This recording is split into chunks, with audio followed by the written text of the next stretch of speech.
Você já teve que passar por debaixo de uma mesa por não atingir uma meta de trabalho? Usar chapéu de burro, nariz de palhaço? Pois saiba que essas práticas continuam acontecendo dentro de empresas, apesar das seguidas condenações da Justiça do Trabalho. No programa de hoje vamos dissecar o assédio moral e tentar entender por que é tão difícil mudar essa triste realidade. Está conosco o advogado trabalhista Reginaldo Felker, professor aposentado da Universidade Federal do Rio Grande do Sul e com mais de 40 anos de profissão. Nosso convidado tem história. Na década de 80, participou ativamente das discussões da Subcomissão do Poder Judiciário durante a Assembleia Nacional Constituinte. Advogado Reginaldo Felker, é uma satisfação tê-lo conosco.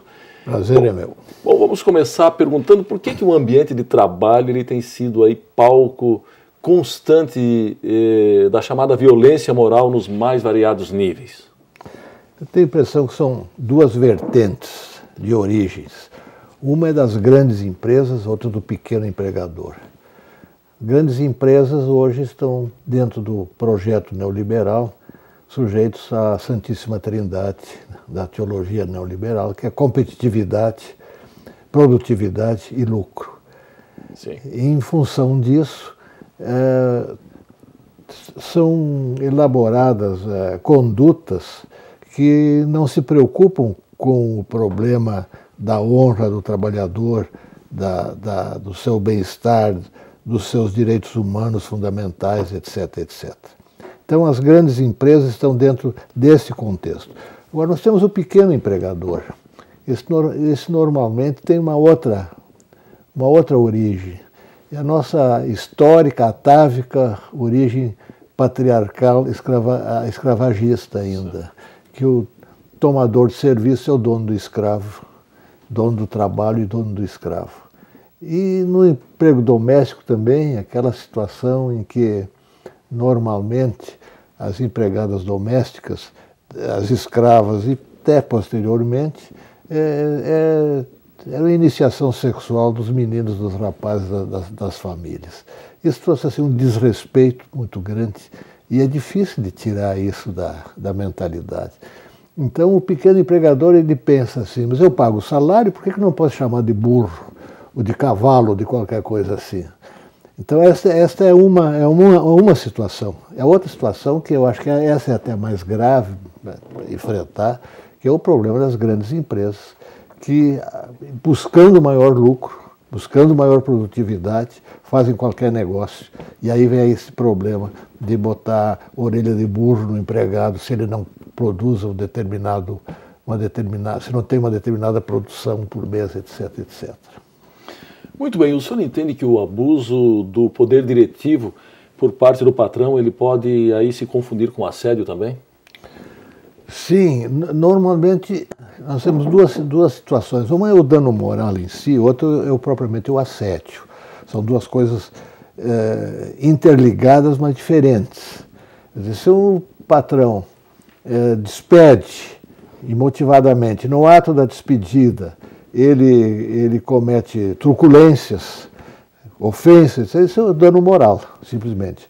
Agora, o assédio prevê sempre uma continuidade de conduta. Uma conduta sistemática. Sistemática, quer dizer. Então, há empresas, inclusive, que usam isso para se ver livre do empregado, né? Principalmente o empregado está com um salário muito alto, eles começam a assediá-lo moralmente para que ele chegue a um ponto em que não aguenta mais e pede para sair. Certo. Bem, quando o assédio ele é praticado diretamente e efetivamente sobre um empregado de uma maneira bastante intensa, essa situação não pode gerar aí nos demais empregados um certo temor, de modo que a gente possa considerar que há um assédio indireto? Esse assédio coletivo, quando o empregado determinado é assediado, pode desencadear duas situações diferentes. Às vezes, e muitas vezes, causa esse temor dos seus colegas. E outras vezes, os colegas ajudam, inclusive, neste assédio, utilizando as mesmas chacotas, os mesmos desrespeitos, às vezes para se ver livre do colega porque não gosta do colega, etc, etc. Então, não dá para generalizar isso, dizer que é sempre na mesma situação. Acho que às vezes são situações diferentes, caso a caso.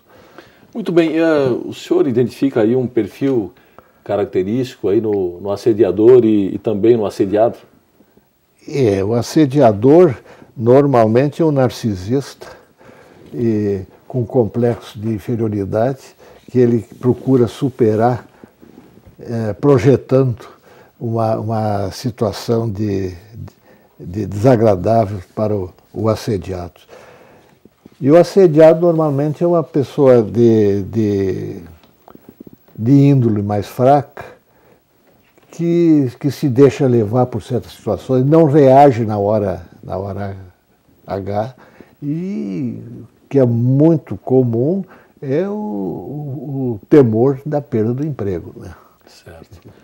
O senhor poderia definir para nós as diferenças entre o que se chama convencionalmente de assédio vertical e assédio horizontal? Sim, nós temos duas situações diferentes. Nós temos o assédio moral e o assédio sexual. Tanto num como no outro pode ocorrer um assédio vertical descendente, certo, o chefe sobre o subordinado. Às vezes há assédio ascendente do subordinado sobre o chefe.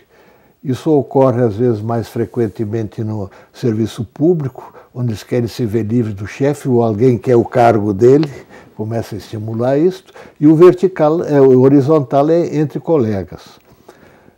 Um colega começa a assediar moralmente o outro colega, pretendendo a vaga ou com medo que ele tenha uma projeção na carreira melhor ou qualquer coisa assim. A diferença maior do assédio sexual é que o assédio sexual vertical descendente é crime, é definido como crime. O contrário e o horizontal são assédios sexuais, mas não são crimes, não são definidos como crime.